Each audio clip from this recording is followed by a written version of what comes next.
All right, I touched on this in the first video, but I'm gonna do more examples. I did these first two, but I'm gonna do them again, those six, about with an alternating series, there's another question they can answer because an alternating series is convergent majority of the time. If the bottom's bigger, it's good.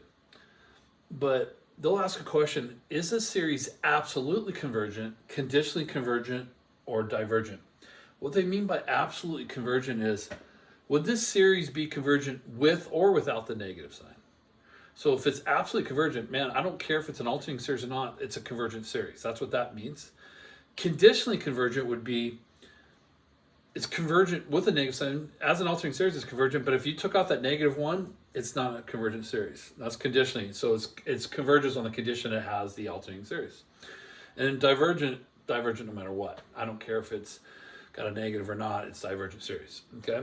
And so we have to answer that question. It's something they added on the test a couple years ago. I mentioned in the other video that I've taught it every year. I've taught it, not knowing it wasn't on the test, and they just recently added it. So since they just recently added, I'm sure they'll have a question on it.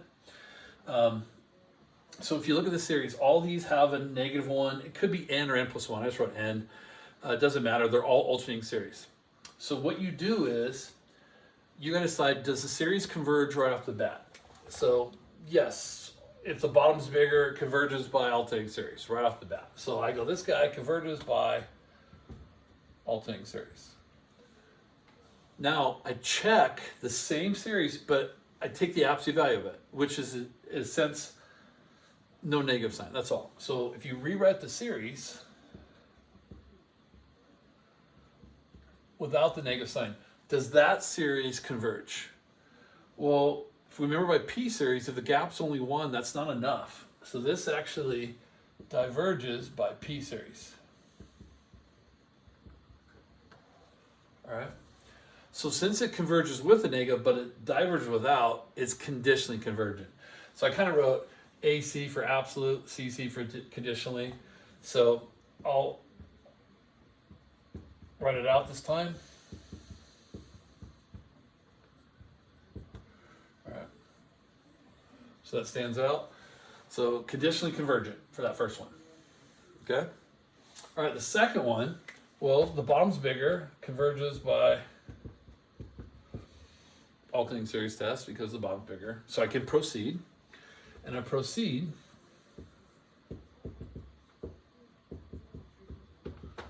And I look at that series and I go, well, that's a P series greater than one. So that's a convergent P series. So since it converges with or without, it's absolutely convergent.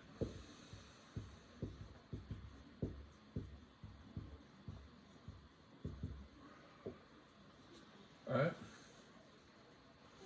So that's how you can tell the difference between conditionally and absolutely convergent. Okay. This series, if the top ties or is bigger, it diverges right away. So if it diverges with a negative sign, of course it's going to diverge without a negative sign. So it's kind of pointless to check it because in both cases the limit's not zero. It doesn't. The bottom has to be bigger to just proceed. So you would just say diverges at all times. So that's how you do it real quick. It diverged by n term. Both of them are n term. I didn't even say that. By n term test. So it diverges. So yeah, they both diverge by n term. So if the top ties are as bigger, immediately diverge by n term test, and we're done. Right? Now you guys should recognize this is a geometric series. So it could be alternating because remember, geometric series could be a positive or negative ratio. It doesn't matter. So they are already alternating series possibly. So if I multiply those together, since they have the same x1, I could. That'd be negative 8/9th, which is convergent. This is convergent no matter what. So without the negative one, the ratio is still less than 1. Here, the ratio is still less than 1. It's negative 8/9. Remember the absolute value of the ratio. So both of these are convergent by geometric series test. since those are geometric series. So then it's absolutely convergent. So I'm just going to write AC for that one. Absolutely convergent. All right. And then this one, I've had people ask me about this one, so it's in my notes. They're like, what if we just had a number there?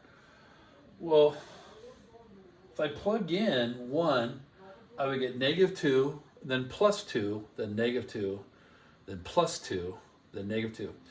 So depending on when you stop, your sum would be either -2 or 0, because you add them up. -2 + 2 is 0, and then you get -2, then +2 is 0. So you're like, well, it has two different answers. So that's also another definition of a divergent series, is that it doesn't have one sum. It doesn't converge to one number. So if it has multiple answers, it's divergent. So, but you can just do the n-term test. The top is bigger than the bottom. The bottom is like over 1. It's going to grow forever. So I don't have a problem with just saying this is diverges always. So diverges by n-term test. Because the limit's not 0. You can do that right off the bat. So we don't have to check it. If that one does, and the other one's bad. So this just completely diverges. All right. This one, the bottom's bigger, so converges with an alternating series. Remember, if it's an alternating series, it just the bottom has to be bigger. But without the alternating series, the gap has to be more than 1. The gap's only exactly 1. So this one is actually, it's a divergent series. Diverges. Now the way we would show that would be limit comparison tests, and I've shown you that in another video. You would compare it to 1 over n and do the limit comparison test. So this one is convergent with a -1, but without, it's not enough. So this is conditionally convergent. All right, I'll just abbreviate for those.